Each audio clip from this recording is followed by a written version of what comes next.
¿Por qué cada día de la Semana Santa tiene un significado tan profundo? ¿Y qué revela eso sobre el corazón de Dios? Muchos conocen los eventos, la entrada triunfal, la última cena, la cruz, pero pocos comprenden el propósito divino detrás de cada uno. En Lucas 24:26, Jesús pregunta: ¿no era necesario que el Cristo padeciera estas cosas y que entrara en su gloria? Esta declaración es la clave. Cada día, desde el Domingo de Ramos hasta el Domingo de Resurrección, fue planeado por Dios como parte de una obra perfecta de redención.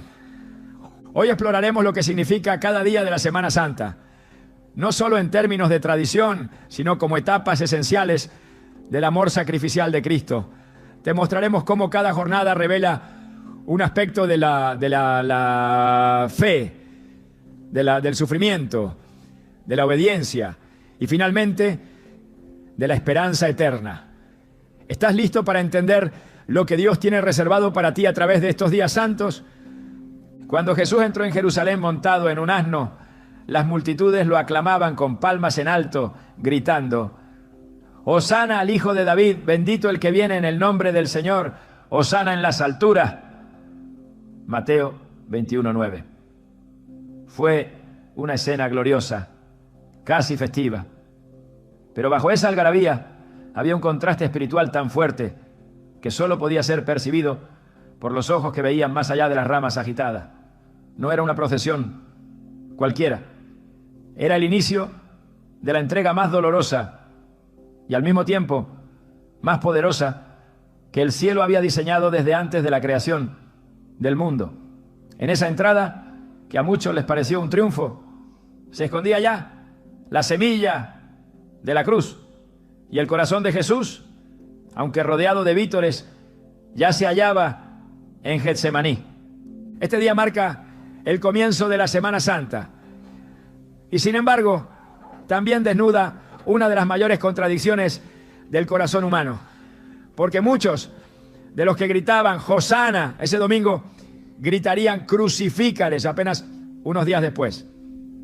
Y no es una casualidad que la Escritura nos lo muestre así.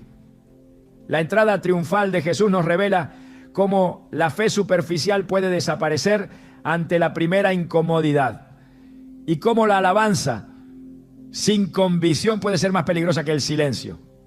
Jesús sabía que la multitud no lo comprendía. En Lucas 19:41-42 se nos dice que cuando llegó cerca de Jerusalén y vio la ciudad, lloró por ella, diciendo: oh, si también tú conocieras, a lo menos en este tu día, lo que es para tu paz, pero ahora está encubierto de tus ojos. El Salvador lloró, no por lo que le esperaba en la cruz, sino porque su pueblo no reconoció el día de su visitación. Aclamaron lo que no entendían. Celebraron al Rey sin comprender el reino. Hoy, el Domingo de Ramos, se conmemora en iglesias de todo el mundo. Se reparten palmas, se canta, se recuerdan aquellos momentos con cierto aire de triunfo. Pero si solo nos quedamos en la celebración exterior, estamos repitiendo el error de la multitud. Porque este día no fue diseñado para exaltar la emoción, sino para despertar la conciencia. ¿Qué significa verdaderamente recibir a Jesús?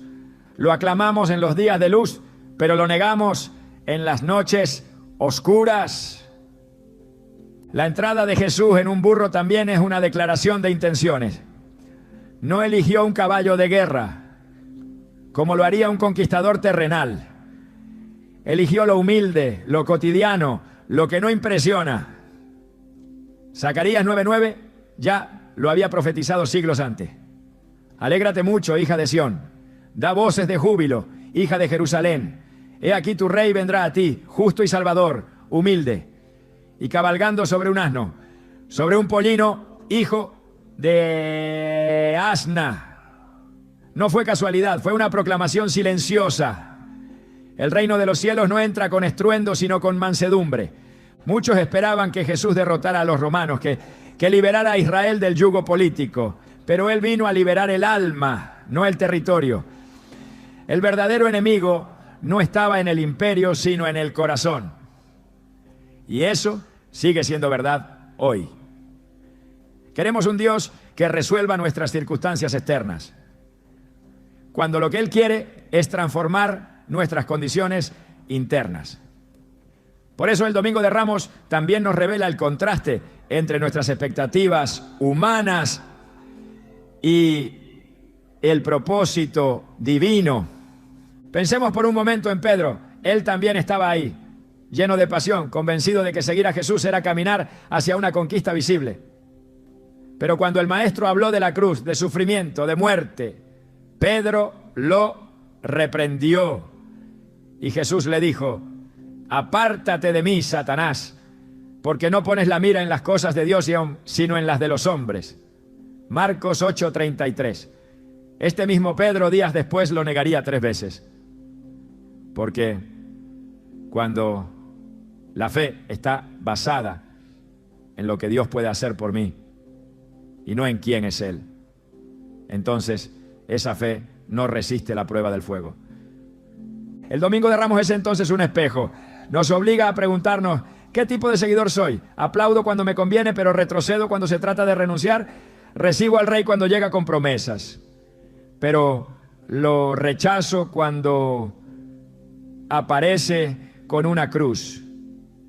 No olvidemos que mientras la multitud gritaba, los fariseos se llenaban de ira. En Lucas 19:39 a 40 leemos: entonces algunos de los fariseos de entre la multitud le dijeron: Maestro, reprende a tus discípulos. Y él respondió: os digo que si estos callaran, las piedras clamarían. Jesús no buscaba aprobación. Él sabía que la verdad provoca, incomoda, sacude, y aún así entró, porque esa entrada no fue un acto político, fue un acto profético. Ese mismo día, después de la entrada, Jesús no fue a descansar. Fue directo al templo y al ver lo que se había convertido en un mercado, comenzó a expulsar a los que vendían y compraban. Esto nos revela algo profundo. Cuando Jesús entra en nuestra vida, no se conforma con ser recibido. Él quiere purificar, quiere habitar, y para eso necesita limpiar. El Evangelio de Mateo registra estas palabras de Jesús: mi casa será llamada casa de oración, mas vosotros la habéis hecho cueva de ladrones. Mateo 21:13. Lo que comenzó como celebración se transformó en confrontación. Este contraste es clave. Dios puede comenzar tocando tu vida con gozo, pero si de verdad lo dejas entrar, vendrá también con fuego. Porque el propósito no es simplemente visitarte, es transformarte. Y esa transformación comienza cuando permites que derribe tus mesas de intercambio. Aquellas donde cambias fe por conveniencia, obediencia por comodidad, pureza por aprobación. La Biblia nos muestra que incluso los discípulos no entendieron del todo lo que estaba ocurriendo. En Juan 12:16 leemos: estas cosas no las entendieron sus discípulos al principio, pero cuando Jesús fue glorificado, entonces se acordaron de que estas cosas estaban escritas acerca de Él y que se las habían hecho. ¿Cuántas veces nos pasa igual? Solo después, cuando vemos el resultado, entendemos el porqué del proceso. Pero en el momento, todo parece confuso. Aún así, Jesús avanzó. No se detuvo por la incomprensión de los suyos, ni por la hipocresía de la multitud. Su obediencia era al Padre, y esa obediencia lo sostenía. Filipenses 2:8 nos dice que se humilló a sí mismo, haciéndose obediente hasta la muerte y muerte de cruz. Esa entrada a Jerusalén fue también una entrada a su destino, y no dudó. Hay algo poderoso en la firmeza con la que Jesús camina hacia la cruz. No buscó fama, no buscó defensa, solo cumplió, porque su propósito era más grande que su dolor. Esa es la clase de entrega que transforma el mundo. Y esa es la clase de fe que necesitamos hoy. Una fe que no dependa de la multitud, sino del llamado. Una fe que no se detenga en las emociones, sino que se fundamente en la palabra. Quizás en tu vida también hay un domingo de Ramos, un momento en el que sentiste que todo iba bien, que Dios estaba contigo, que el camino se abría. Pero de pronto, la celebración se tornó en conflicto. Lo que parecía triunfo se convirtió en prueba. No te confundas, es parte del proceso. A veces la ruta de la redención comienza con palmas y termina en clavos, pero el propósito permanece intacto. En el relato de Marcos 11:11 se nos dice que después de su entrada Jesús fue al templo y habiéndolo mirado todo alrededor, como ya anochecía, se fue a Betania con los 12. Este detalle es impactante. Miró todo alrededor, observó, analizó y luego se retiró. A veces Jesús no actúa de inmediato. A veces su primera visita es solo para evaluar el terreno. No porque no sepa qué hacer, sino porque nos da la oportunidad de prepararnos para su acción.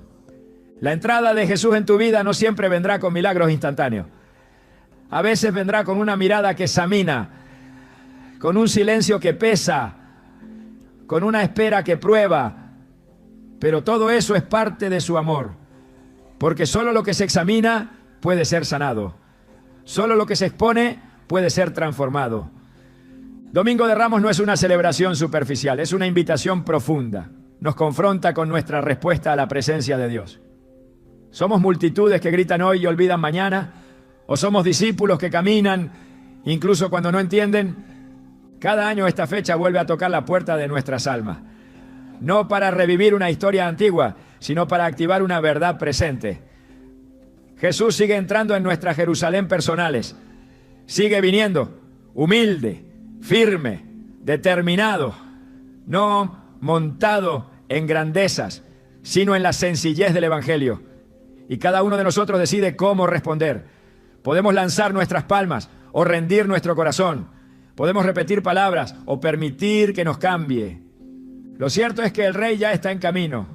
No busca aplauso, busca morada. No quiere vítores, quiere comunión. Y su entrada marca el inicio de algo que va más allá de una semana. Marca el comienzo de la mayor historia de amor jamás contada. Porque el mismo que fue recibido con alegría será entregado con traición. El mismo que fue aclamado será escupido. Pero todo eso lo sabía desde el principio. Y aún así vino. Porque el amor verdadero no huye del sacrificio. Lo abraza. Y esa es la verdad que hoy celebramos.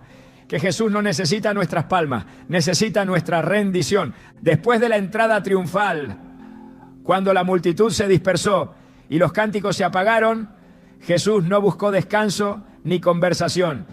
No se quedó admirando la ciudad, ni se dejó seducir por la efervescencia de los aplausos.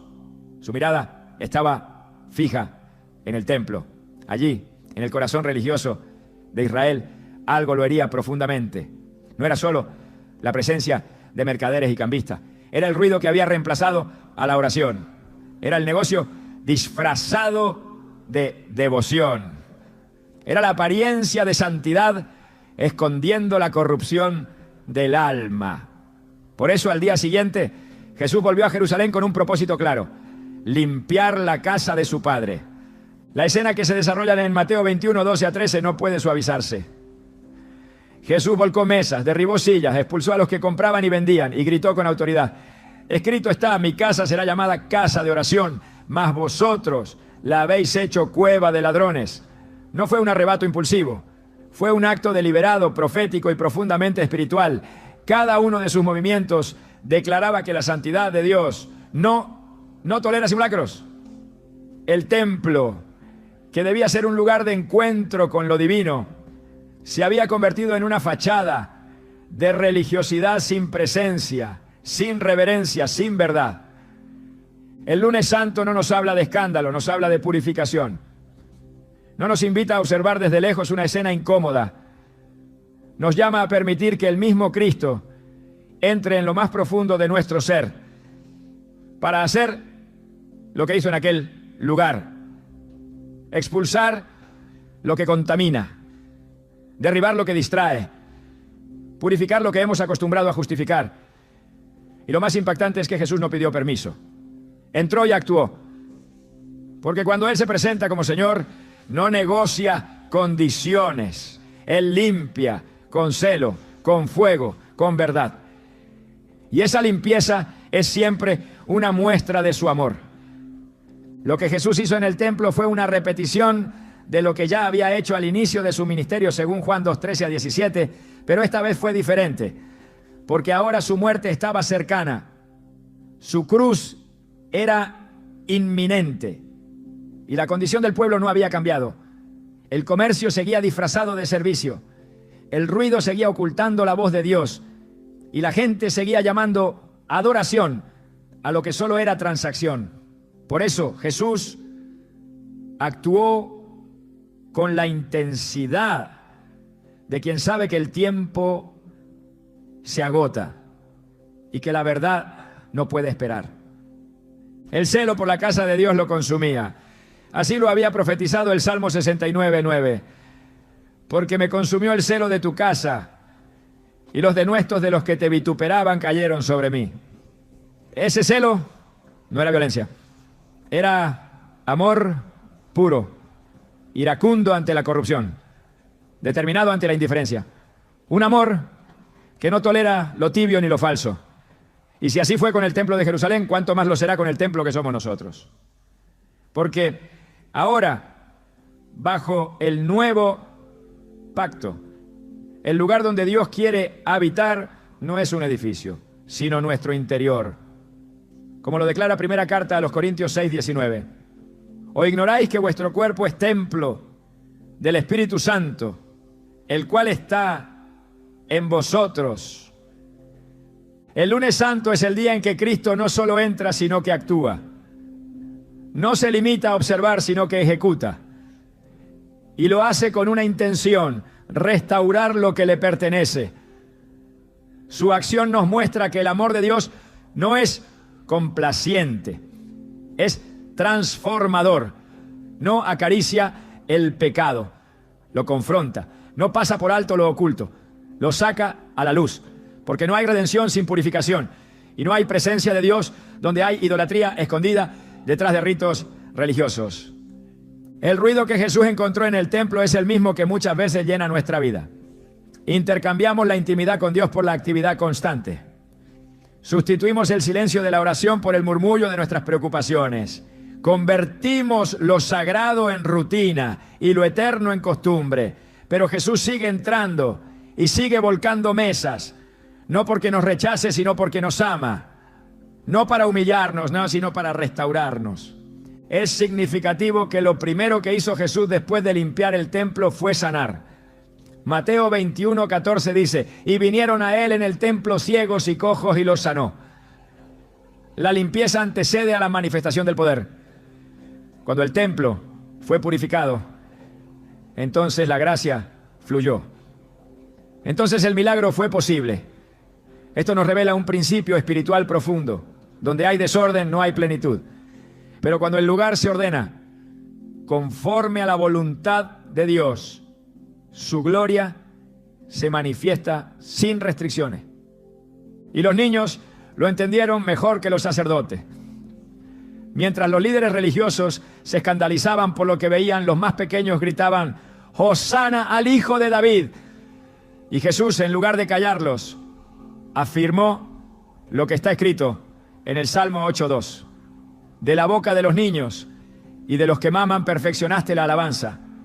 La verdadera adoración no nace del conocimiento intelectual, sino de un corazón limpio. No depende de la posición religiosa, sino de la disposición espiritual. El lunes santo nos deja sin excusa, porque no se trata de lo que otros ven, sino de lo que Dios ve. No se trata de cuán bien aparentamos, sino de cuán dispuestos estamos a dejar que Él limpie lo que hemos acostumbrado a esconder. Su presencia no puede coexistir con la falsedad. Su gloria no se manifiesta en lo mezclado. Por eso Jesús entró y limpió, porque lo primero que hace el amor verdadero es quitar lo que impide el encuentro. En Malaquías 3:1-3 se profetiza sobre la venida del Señor diciendo: y vendrá súbitamente a su templo el Señor. ¿Y quién podrá soportar el tiempo de su venida? Porque Él es como fuego purificador y purificarín. y purificará a los hijos de Leví. Este pasaje apunta directamente a lo que ocurrió ese día. Jesús vino al templo como el fuego que refina, como el jabón que blanquea. Su presencia no fue cómoda, fue confrontadora, pero también fue necesaria, porque sin limpieza no hay comunión. Este día también revela una tensión espiritual constante, la que existe entre lo que Dios desea y lo que nosotros permitimos. Él quiere hacer de nuestro corazón una morada santa, pero muchas veces lo llenamos de distracciones, de prioridades ajenas al reino, de prácticas que hemos normalizado pero que en realidad ofenden su santidad. Y en su misericordia Él sigue viniendo, no como juez para condenar, sino como redentor para transformar. La limpieza que Jesús realizó no fue simbólica, fue espiritual, profética y necesaria, porque su sacrificio en la cruz no sería simplemente para perdonar pecados, sino para abrir el camino a una nueva manera de vivir, una vida en la que el templo ya no es de piedra, sino de carne, una vida en la que cada pensamiento, cada intención, cada palabra, cada acto es parte del altar donde Dios quiere habitar. Y no basta con abrir la puerta, hay que permitir que Él haga lo que vino a hacer. Porque cuando Jesús entra no viene a observar, viene a gobernar. Y ese gobierno comienza por el orden. La limpieza es el primer acto de su reinado. Solo cuando se remueve lo impuro puede establecerse lo eterno. Solo cuando caen las mesas del ego se levantan los altares de la verdad. El Evangelio nos muestra que la reacción a esta limpieza no fue arrepentimiento, sino resistencia. Los principales sacerdotes y escribas se indignaron. No soportaron ver a Jesús tomando autoridad donde ellos habían perdido el control. Porque cuando la luz llega, desenmascara la oscuridad. Y la oscuridad, lejos de rendirse, muchas veces se defiende. Pero la autoridad de Cristo no se sujeta a estructuras humanas. Su celo no se negocia. Su verdad no se ajusta a los sistemas. Él limpia, no para agradar a los hombres, sino para preparar el lugar de su gloria. Este día también nos enseña que la santidad no es negociable. Dios no comparte su casa con lo profano, no habita donde hay mezcla. Por eso el apóstol Pedro escribe en 1 Pedro 1:16, sed santos, porque yo soy santo. No es una sugerencia, es un llamado. Y ese llamado comienza con un acto de limpieza, porque solo lo santo puede contener lo eterno. Jesús no derramó su sangre para que sigamos viviendo con corazones divididos. No murió para que mantengamos nuestros templos llenos de voces que no provienen del cielo. Él entregó su vida para que fuéramos completamente suyos. Y esa entrega demanda una respuesta radical. El lunes santo no nos da margen para medias tintas. Nos muestra que el Dios de amor también es fuego consumidor y que ese fuego no destruye sino que purifica. Cada año al recordar este día no podemos limitarnos a los hechos históricos. Debemos mirarlo como una visita divina al centro de nuestro ser, como un acto de gracia que revela lo que debe ser quitado, como una oportunidad para volver al diseño original, ser templo de su gloria. Porque mientras Él camine entre nosotros, seguirá volcando lo que estorba, seguirá hablando donde el ruido nos ha ensordecido, seguirá purificando lo que creíamos intocable, y lo hará no con condenación, sino con propósito. Porque su meta no es humillar, sino restaurar, no es destruir, sino redimir. Hoy, igual que entonces, su mirada se posa sobre el templo, y no lo hace para admirar las estructuras, lo hace para buscar fruto, para ver si hay oración genuina, si hay adoración verdadera, si hay espacio para su presencia. Y si no lo hay, actuará, porque su amor no se conforma con menos que nuestra transformación total. El lunes santo es una invitación a no resistir su limpieza, a no defender nuestras mesas, a no justificar lo que Él quiere derribar. Es una oportunidad para decir, Señor, haz en mí lo que hiciste en el templo, expulsa lo que no te honra, derriba lo que me aleja y haz de mi vida una casa de oración. El día después de la purificación del templo, Jesús regresó a Jerusalén y esta vez su presencia no provocó gritos de alabanza ni cantos de bienvenida. Lo que esperaban era una confrontación. Las autoridades religiosas, inquietas por lo ocurrido el día anterior, se prepararon para desafiarlo públicamente. Lo que se vivió ese día fue una sucesión de enseñanzas, parábolas y debates que no solo revelaron el corazón de Jesús, sino que también expusieron la dureza de los corazones de quienes se oponían a él. No hubo milagros, no hubo señales visibles de poder sobrenatural, solo verdad, dicha con claridad, sin rodeos, con la autoridad de quien conoce los secretos del alma humana. En este día Jesús no evitó el conflicto, lo enfrentó con firmeza. Fue al templo y comenzó a enseñar, y mientras hablaba sus palabras fueron una espada que cortaba toda hipocresía. La Escritura registra que los principales sacerdotes, los ancianos del pueblo, los fariseos y los saduceos se acercaron a él, no para aprender, sino para probarlo, para desacreditarlo, para atraparlo en sus palabras. Pero Jesús, con sabiduría divina, respondió a cada intento con verdades que desarmaban sus argumentos y dejaban en evidencia su falsedad. Una de las primeras preguntas que le hicieron fue: ¿con qué autoridad haces estas cosas y quién te dio esta autoridad? Mateo 21, 23. Jesús, conociendo sus intenciones, respondió con otra pregunta. ¿El bautismo de Juan, de dónde era? ¿Del cielo o de los hombres? Mateo 21, 25. No supieron responder, no podían negar que Juan era profeta, pero tampoco querían aceptar que su mensaje, que apuntaba al Mesías, era verdadero. Jesús no evadía, pero tampoco jugaba en el terreno del engaño. Su autoridad no dependía de credenciales humanas, provenía directamente del Padre. En ese contexto comenzó a enseñar mediante parábolas que eran flechas directas al corazón de quienes lo escuchaban. La parábola de los dos hijos, la de los labradores malvados y la de la fiesta de boda fueron pronunciadas en ese mismo día. Cada una de ellas revelaba una dimensión del reino y al mismo tiempo denunciaba la dureza, la ceguera y la hipocresía de los líderes religiosos. No hablaba para agradar, hablaba para despertar, porque la verdad no siempre consuela. A veces hiere primero, pero solo lo que se hiere puede sanar. Solo lo que se expone puede ser transformado. La parábola de los labradores malvados, Mateo 21, 33 a 46, es especialmente reveladora. Un hombre planta una viña, la equipa con todo lo necesario y se la arrienda a unos labradores. Cuando llega el tiempo del fruto, envía a sus siervos, pero ellos los maltratan, los matan. Finalmente envía a su hijo y también a él lo asesinan.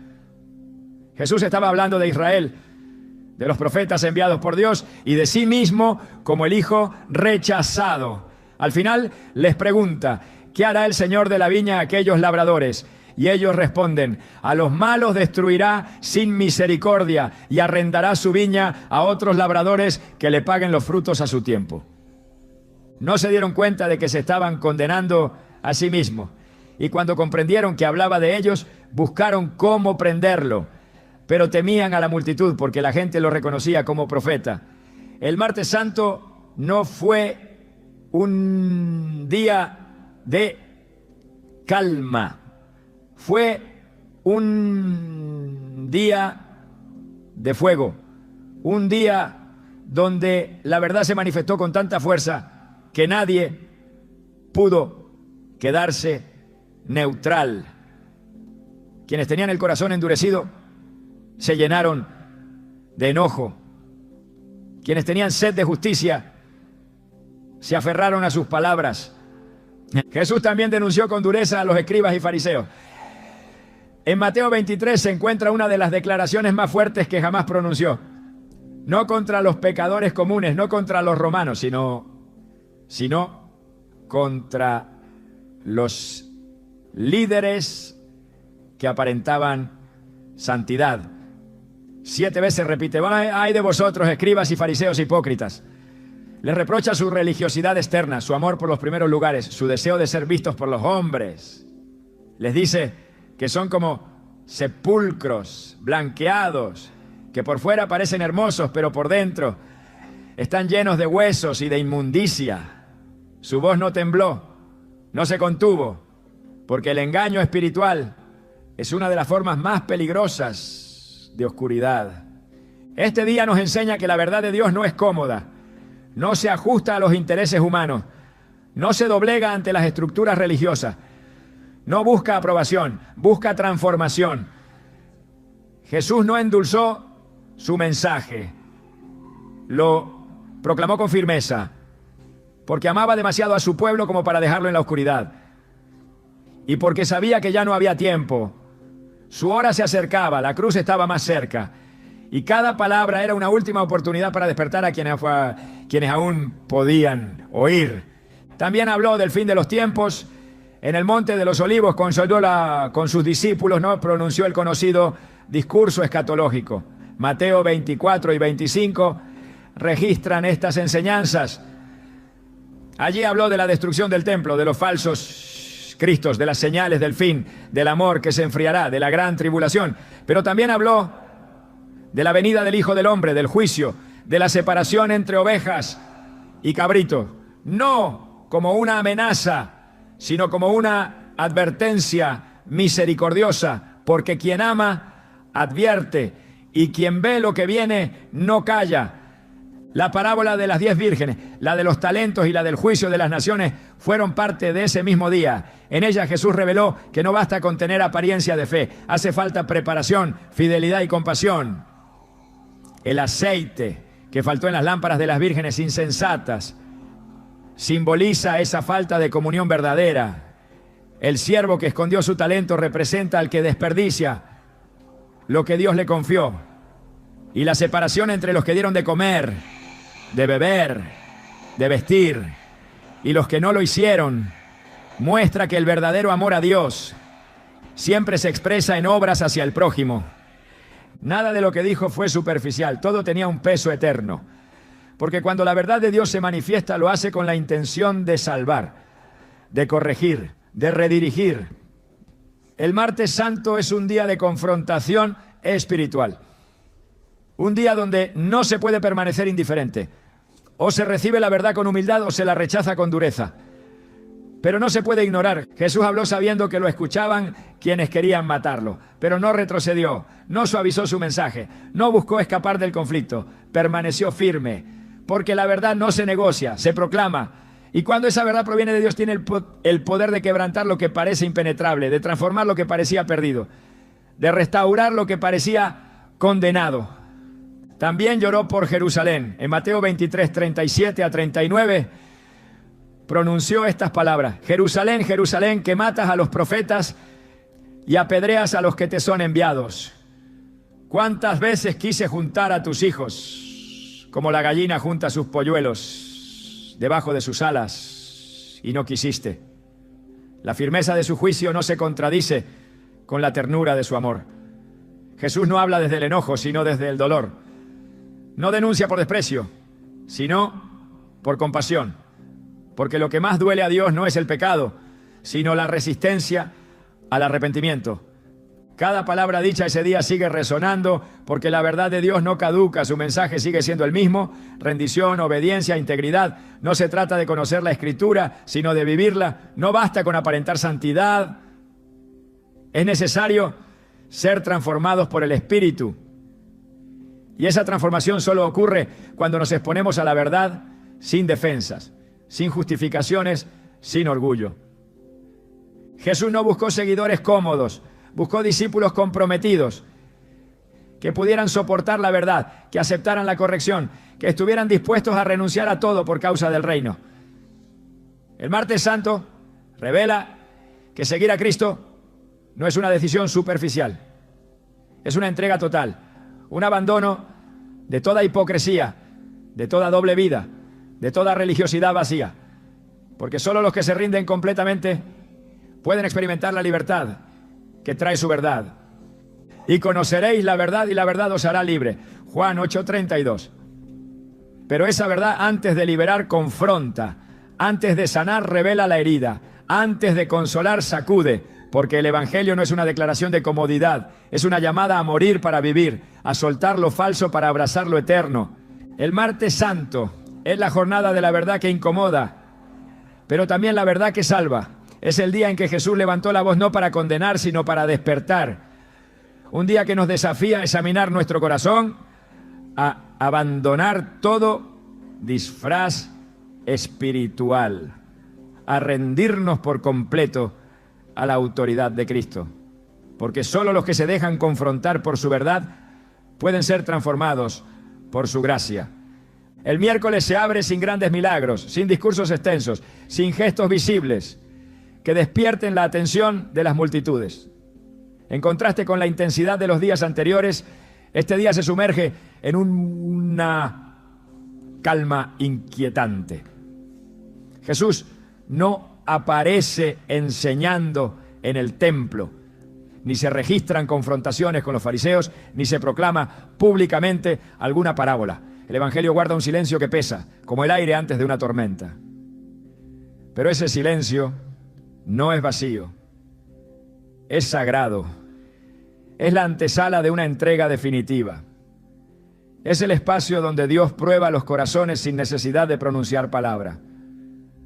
Porque hay días en que el cielo parece callar, pero no está ausente, simplemente está obrando en un nivel más profundo.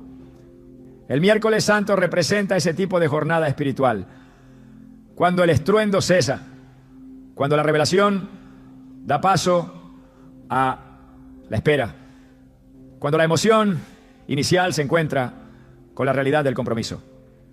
Y en ese cruce silencioso se revela quién permanece y quién retrocede. En este día, mientras todo parece estar en pausa, algo crucial se está gestando en secreto.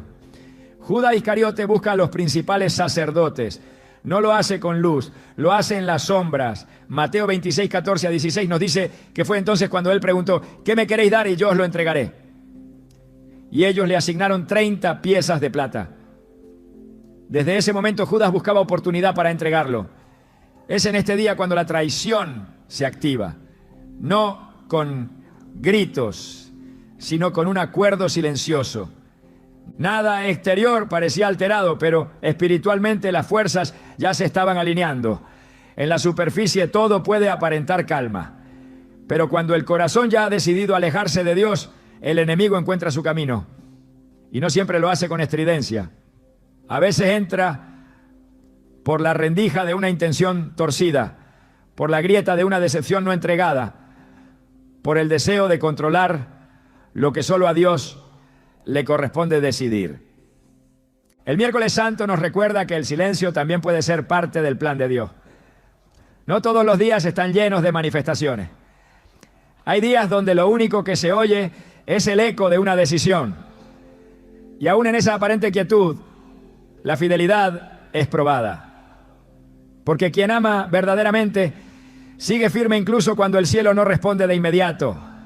La fe madura en la ausencia de señales, no en la abundancia de respuestas. En Isaías 30:15 está escrita una clave espiritual que resuena con la esencia de este día. En descanso y en reposo seréis salvos.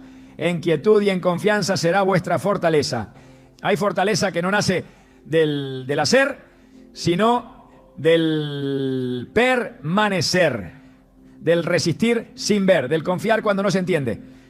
El silencio de Dios no es castigo, es una forma de purificación, una pausa donde se revela la calidad de nuestra fidelidad. Jesús, sabiendo todo lo que venía, no trató de impedirlo, no confrontó a Judas, no denunció el pacto que se estaba gestando en la oscuridad, lo dejó hacer, porque el verdadero poder no necesita demostrar fuerza.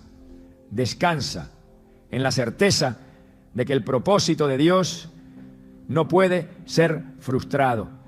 Esa es la convicción que sostiene al justo cuando todo parece detenerse, que aún lo oculto será redimido, que incluso la traición será absorbida por el plan divino para gloria de aquel que reina sobre todo. Este día es una invitación a profundizar, a revisar las intenciones que se ocultan bajo nuestra obediencia externa, a permitir que el Espíritu examine lo que ni siquiera hemos verbalizado. Porque las traiciones más profundas no comienzan con un acto, sino con un pensamiento que nunca fue rendido. El silencio de Dios, lejos de ser abandono, es una puerta que se abre a la confrontación interna que no puede hacerse con palabras. Solo en quietud se revelan los verdaderos motivos. Solo en el aparente vacío se oye la voz que nunca miente. El miércoles santo es también el día donde somos llamados a decidir sin presión, sin audiencia, sin espectáculo. Decisiones tomadas en secreto que determinan destinos eternos. Cuando nadie nos observa, cuando no hay recompensa visible, cuando todo parece igual que ayer, pero el corazón sabe que ya no lo es. Porque una vez que la traición se acepta, el camino se oscurece. Y una vez que la fidelidad se afirma, aunque en silencio, se abre el paso hacia la eternidad. Jesús no necesitó hablar para demostrar su autoridad. Su silencio era obediencia perfecta. Su quietud era la preparación del Cordero que se ofrecía sin resistencia.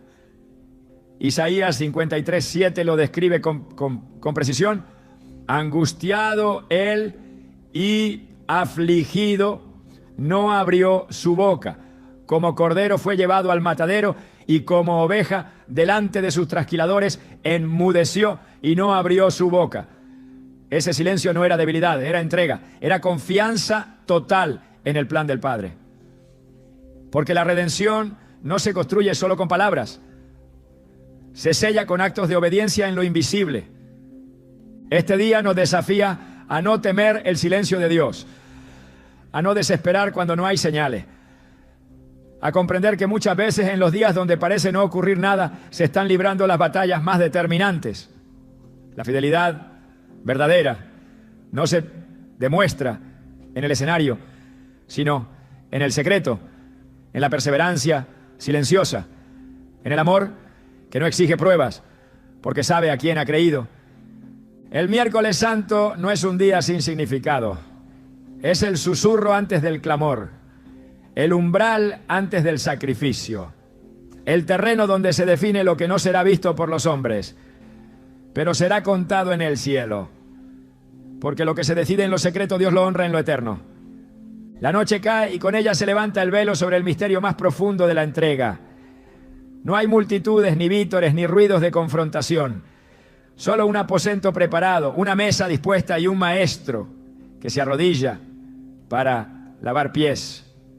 El Jueves Santo no es un momento de gloria visible. Es el día donde la majestad se viste de siervo, donde el amor se revela en acciones que el mundo no espera y muchas veces no entiende. Aquí no hay alarde, pero hay poder, un poder que no se impone, sino que se inclina, porque el reino de Dios no avanza con espadas, sino con toallas. Jesús sabía lo que vendría, sabía que esa sería su última cena con los suyos. Conocía el corazón de cada uno, incluso el del que lo entregaría. Y aún así tomó el pan, dio gracias y lo partió. Tomó la copa y la bendijo. No hubo reproches, no hubo amenazas, hubo entrega. Juan 13 muestra que antes de comenzar la cena, Jesús se levantó, se ciñó una toalla, echó agua en una vasija y comenzó a lavar los pies de sus discípulos, uno por uno, en silencio, sin omitir a ninguno. Pedro, perplejo, intentó detenerlo. No entendía cómo el maestro podía humillarse así. Pero Jesús le dijo con firmeza: lo que yo hago tú no lo comprendes ahora, mas lo entenderás después. Juan 13:7. Porque hay actos de amor que solo se comprenden cuando se ha pasado por el fuego del quebranto. Hay gestos que solo adquieren sentido cuando la cruz ha tocado el alma. Jesús no estaba realizando una ceremonia simbólica. Estaba estableciendo el estándar de lo que significa amar como Él ama. La cena que compartieron esa noche no era una cena más. Era el cumplimiento de lo que había sido anunciado desde antiguo. En el Éxodo, Dios había instituido la Pascua como señal de liberación. La sangre del cordero en los dinteles libró al pueblo de la muerte. Y ahora en ese aposento alto el verdadero Cordero estaba revelando que su sangre sería derramada no para marcar puertas de casas, no, sino para sellar corazones redimidos por la gracia. En Lucas 22, 19, 20 se recogen sus palabras. Esto es mi cuerpo que por vosotros es dado. Haced esto en memoria de mí. Esta copa es el nuevo pacto en mi sangre que por vosotros se derrama. El pan partido y la copa compartida no eran solo símbolos, eran promesas, pactos de un amor que no se detendría ante el rechazo, ni ante la traición, ni ante el dolor. El Jueves Santo es el momento donde la humildad se transforma en acto profético, donde cada gesto de Jesús anuncia una victoria que todavía no se ve, pero que ya se está estableciendo. Esa misma noche también se manifestó la sombra de la traición. Judas salió del lugar y el Evangelio dice, y era ya de noche, Juan 13:30. La oscuridad no era solo externa, era la condición del corazón que se había cerrado a la verdad. Pero Jesús no interrumpió la cena por eso. No detuvo el curso de la redención por la presencia del traidor. Porque cuando el amor es perfecto, no depende de las circunstancias. Ama hasta el fin. No por lo que recibe, sino por lo que decide dar. Después de la cena, Jesús llevó a sus discípulos al huerto de Getsemaní. Allí, en lo profundo de la noche, se desplomó bajo el peso de una angustia que ningún ser humano podría comprender.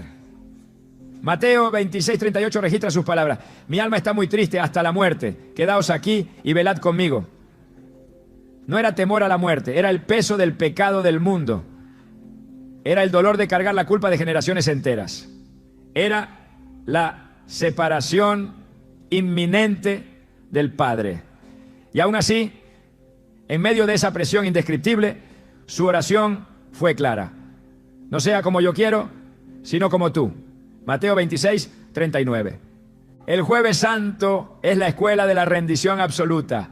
Es donde aprendemos que obedecer no siempre viene acompañado de gozo inmediato. Que seguir la voluntad de Dios puede incluir lágrimas, soledad y carga. Pero también es donde descubrimos que no hay verdadera gloria sin Getsemaní. Que no hay resurrección sin copa.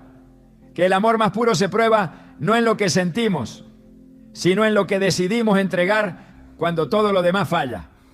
En esa noche los discípulos dormían, su espíritu era dispuesto, pero su carne era débil. Jesús oraba solo, pero no abandonado. El cielo estaba oyendo, los ángeles ministraban. Y en medio de la agonía, la decisión ya estaba tomada. El camino no cambiaría, el plan no sería alterado, el Salvador no se detendría. Cada año cuando recordamos el Jueves Santo, no miramos solo una mesa y un huerto. Miramos un corazón que se vació de sí mismo para llenar de vida a los que estábamos muertos. Miramos un rey que renunció a toda corona visible para ponerse una de espinas. Miramos un maestro que no solo enseñó con palabras, no, sino con el ejemplo más transformador que el mundo haya conocido. Jesús no pidió ser servido, sirvió, no exigió ser amado, amó primero, no se aferró a su divinidad, la entregó para que en su humillación nosotros fuéramos exaltados. Filipenses 2, 6-8 lo dice con claridad. El cual siendo en forma de Dios, no estimó el ser igual a Dios como cosa a que aferrarse, sino que se despojó a sí mismo y se humilló a sí mismo, haciéndose obediente hasta la muerte y muerte de cruz. Esa es la esencia del Jueves Santo, la humildad que no busca reconocimiento, el amor que no se detiene ante la indiferencia, la entrega que no espera comprensión inmediata y el servicio que no espera aplauso, porque el que lava pies también lleva la cruz y el que se arrodilla para servir es el mismo que se levantará para reinar. La oscuridad cubrió la tierra al mediodía. El sol se ocultó y no fue por un fenómeno natural. Fue el cielo respondiendo al momento en que el Cordero de Dios tomaba sobre sí el peso del pecado del mundo. En ese viernes llamado Santo, la creación se estremeció porque el pecado estaba siendo juzgado y la justicia divina estaba cayendo no sobre los culpables, sino sobre el inocente. Jesús fue levantado en una cruz, no por error humano, sino por decreto eterno. No fue víctima del sistema. Fue el sacrificio del plan divino. Desde la cruz que su voz resonó 7 veces y cada palabra fue una herida abierta al corazón de la humanidad. No gritó venganza, no pronunció condenación. Dijo: Padre, perdónalos porque no saben lo que hacen. Lucas 23, 34. Perdón en medio del dolor, gracia en medio del juicio, amor cuando el odio se burlaba. Esa cruz no fue un accidente, fue un altar, el altar más santo que ha existido, el lugar donde el amor se hizo carne y sangre, donde el precio fue pagado y donde la justicia y la misericordia se encontraron. Los que miraban desde abajo no entendían, algunos lo insultaban, otros lloraban. Los soldados jugaban con sus vestiduras. Nadie sabía que estaban presenciando el momento que dividiría la historia para siempre. Allí, suspendido entre el cielo y la tierra, Jesús sostuvo el peso de cada traición, cada mentira, cada pecado de cada generación. Y aún así no retrocedió. Su amor no dependía de la respuesta de la gente, era una decisión eterna. Juan 19:30 registra las últimas palabras del Salvador antes de entregar su espíritu. Consumado es. No fue un grito de derrota, fue un grito de victoria. Todo estaba cumplido. Todo lo necesario para la redención había sido hecho. La tierra tembló, las rocas se partieron, el velo del templo se rasgó de arriba abajo. Y ese detalle no fue simbólico, fue una proclamación.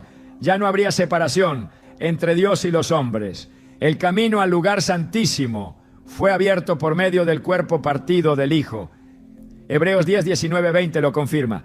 Así que, hermanos, teniendo libertad para entrar en el lugar santísimo, por la sangre de Jesucristo, por el camino nuevo y vivo que Él nos abrió a través del velo, esto es, de su carne. El sacrificio no solo fue suficiente, fue perfecto, irrepetible, definitivo.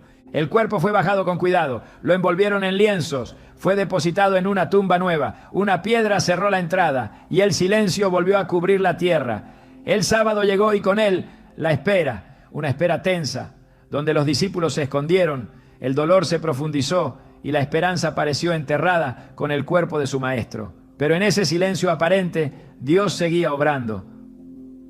Porque aunque los ojos no veían y los oídos no oían, el plan eterno seguía avanzando. El sábado no fue el fin, fue el espacio sagrado entre la muerte y la resurrección. El libro de Isaías, siglos antes, ya había profetizado este misterio.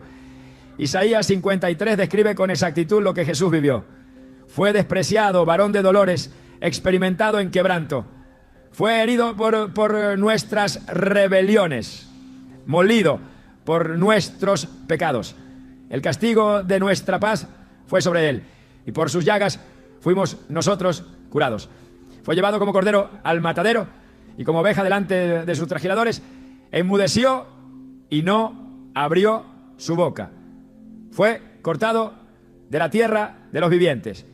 Y sin embargo, el mismo pasaje anuncia que verá linaje, vivirá por largos días, y el plan del Señor prosperará en su mano. Lo que parecía el fin era solo el principio de algo más glorioso.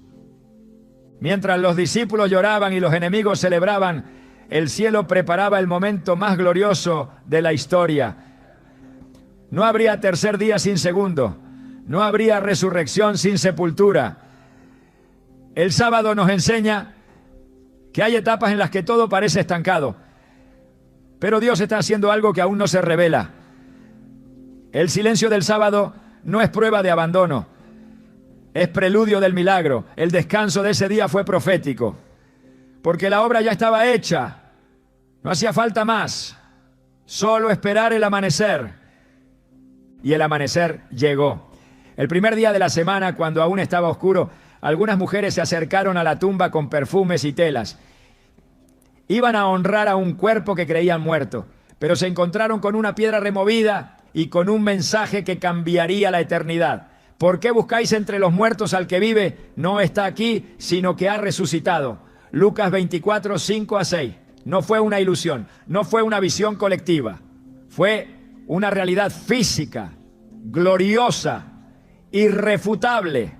Jesús había vencido a la muerte.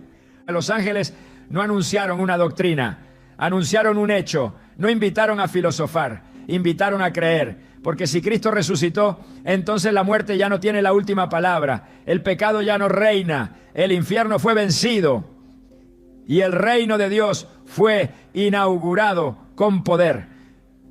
Primera carta a los Corintios 15, 17 a 20 lo declara con autoridad. Y si Cristo no resucitó, vuestra fe es vana. Aún estáis en vuestros pecados. Pero ahora Cristo ha resucitado de los muertos. Primicias de los que durmieron es hecho. El domingo de resurrección no es el final de la historia, es el inicio de una nueva creación. Jesús se apareció a los suyos, comió con ellos, mostró sus manos y su costado. No era un espíritu, era el mismo que había sido clavado, pero ahora glorificado. Caminó con ellos, habló con ellos, confirmó la promesa y antes de ascender dejó una comisión que aún resuena. Id por todo el mundo y predicad el evangelio a toda criatura. Marcos 16, 15. El evangelio no se basa solo en la cruz, no, sino también en la tumba vacía. No es un mensaje de dolor, sino de transformación. No es solo muerte, es vida nueva, vida eterna. Este tramo final de la Semana Santa concentra el corazón mismo del cristianismo. No hay redención sin cruz, no hay libertad sin sacrificio, pero tampoco hay reino sin resurrección. No basta con llorar el viernes, es necesario creer el domingo. Porque la fe que solo contempla el sufrimiento, pero no se apropia de la victoria, es una fe incompleta. La cruz perdona, pero la resurrección empodera. La muerte de Jesús nos limpia, pero su resurrección nos eleva. Romanos 6:4 nos lo recuerda. Porque somos sepultados juntamente con Él para muerte por el bautismo, a fin de que como Cristo resucitó de los muertos por la gloria del Padre, así también nosotros andemos en vida nueva. Lo que ocurrió entre el viernes y el domingo no fue simbólico, fue un cambio de realidad. El reino de las tinieblas fue despojado. La autoridad fue devuelta al Hijo, y con ella todos los que creen en su nombre fueron hechos hijos de Dios.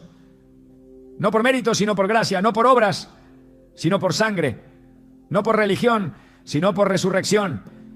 Colosenses 2, 14 a 15 declara que Jesús anuló el acta de los decretos que había contra nosotros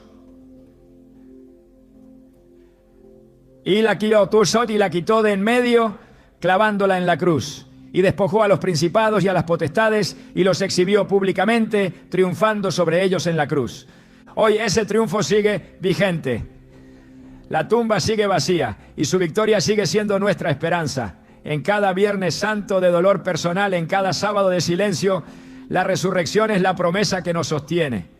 Porque si Él vive, entonces todo tiene sentido. El sufrimiento no es eterno. La oscuridad no es definitiva. Y la muerte ha perdido su aguijón. El apóstol Pablo lo expresó con fuerza. ¿Dónde está, oh muerte, tu aguijón? ¿Dónde, oh sepulcro, tu victoria? 1 Corintios 15, 55. Porque gracias sean dadas a Dios, que nos da la victoria por medio de nuestro Señor Jesucristo. Semana Santa no es una historia pasada, es una verdad presente. Es la declaración de que Dios no se quedó distante, que el cielo tocó la tierra, que la sangre fue derramada, la muerte fue vencida y el reino fue inaugurado. No para unos pocos, sino para todos los que crean, no como una idea, sino como una realidad viva. El viernes nos recuerda cuánto costó, el sábado nos enseña a esperar, el domingo nos llama a vivir, a caminar como resucitados, a anunciar que la muerte no tiene la última palabra, que el amor venció, que el Hijo volvió y que nada podrá separarnos jamás del amor de Dios que es en Cristo Jesús, Señor nuestro. Cuando miramos la Semana Santa solo como un recuerdo religioso, corremos el riesgo de verla como una historia que ocurrió fuera de nosotros. Pero cada día vivido por Jesús en esa última semana tiene una resonancia viva en nuestro interior. Porque lo que Él caminó en Jerusalén Hoy lo camina dentro de cada uno que le ha abierto el corazón. Y si prestamos atención, descubriremos que no es solo una historia que se cuenta, es una jornada que aún se repite en nuestras vidas, año tras año, día tras día, en los ciclos invisibles de nuestra alma. No estamos llamados a observar la Semana Santa desde fuera, como si se tratara de una obra que otros protagonizaron. Estamos invitados a vivirla desde dentro, a permitir que esa entrada triunfal, esa purificación, esa confrontación, ese silencio, esa entrega, esa muerte y esa resurrección ocurran también en nosotros. Porque la verdadera fe no es la que solo recuerda, sino la que se deja transformar. Lo más sagrado no es lo que vemos en la liturgia, sino lo que permitimos que Dios haga en lo secreto, cuando cada uno de esos días se vuelve un reflejo de nuestras propias batallas espirituales. Hay un domingo de ramos en nosotros cada vez que reconocemos a Jesús como Rey, no con ramas en las manos, sino con obediencia sincera.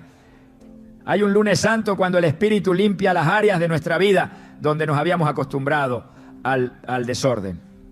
Hay un martes santo cuando su palabra nos confronta y desnuda nuestras motivaciones más ocultas.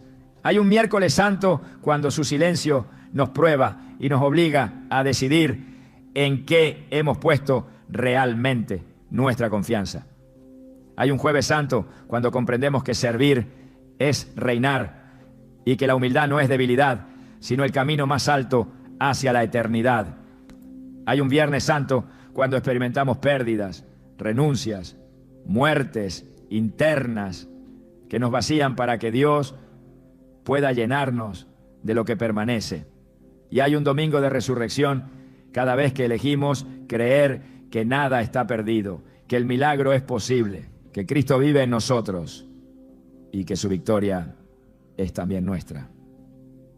Pero hay algo más que debemos entender. Cada año, cuando revivimos esta semana, lo hacemos no solo para mirar hacia atrás, sino para recordar que también miramos hacia adelante.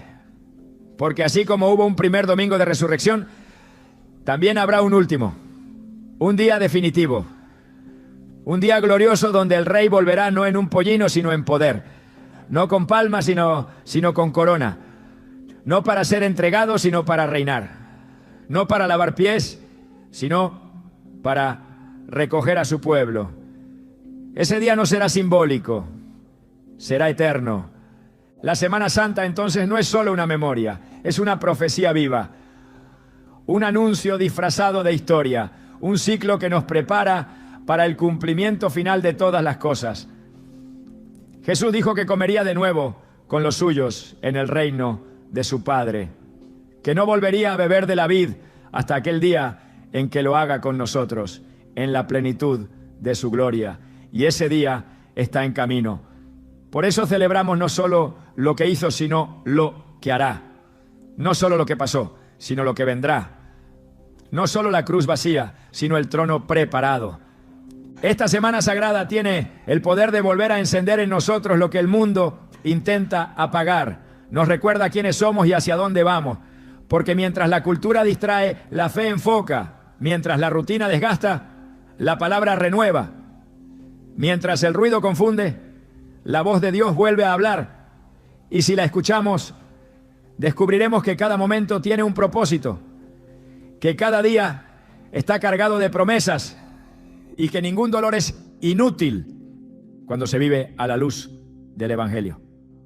Hay quienes viven la Semana Santa como una pausa externa, pero los que conocen al Cristo resucitado la viven como un despertar interno, porque ya no caminamos hacia la cruz con temor, caminamos desde la cruz con autoridad. No seguimos a un mártir, seguimos al Hijo glorificado. Y ese entendimiento cambia nuestra forma de amar, de perdonar, de resistir, de servir. Cambia nuestra forma de vivir. Quizá por fuera nada en tu vida parezca estar conectado con Jerusalén, con el huerto, con el Calvario, pero por dentro el Espíritu está guiándote por la misma senda. Porque cada hijo de Dios vive, a su modo, una Semana Santa personal, donde debe entrar en obediencia, permitir ser limpiado, aceptar la verdad, esperar en silencio, rendirse sin condiciones, morir a sí mismo. Y entonces, solo entonces, resucitar verdaderamente. No como emoción pasajera, sino como transformación radical. Por eso este mensaje no puede quedarse como una celebración cíclica. Tiene que convertirse en un estilo de vida, en una forma de caminar, en una manera de mirar al mundo y a nosotros mismos. Porque quien ha vivido verdaderamente la Semana Santa en su espíritu, ya no teme al sufrimiento, ya no duda en el silencio, ya no negocia con la verdad, ya no necesita aparentar, ya no se resiste al quebranto, porque sabe que al final, en Cristo, todo dolor tiene resurrección. El reino no está en pausa, está en movimiento. Y cada paso de esta Semana Santa que Jesús caminó es una señal profética de lo que sigue ocurriendo en los que lo siguen con todo el corazón. Hoy, si puedes sentir el peso de estas verdades, no las sueltes. No dejes que pasen como una emoción de temporada. Haz de cada una piedra viva en tu caminar diario. Vuelve tu rostro al cielo, no solo en Semana Santa, sino todos los días.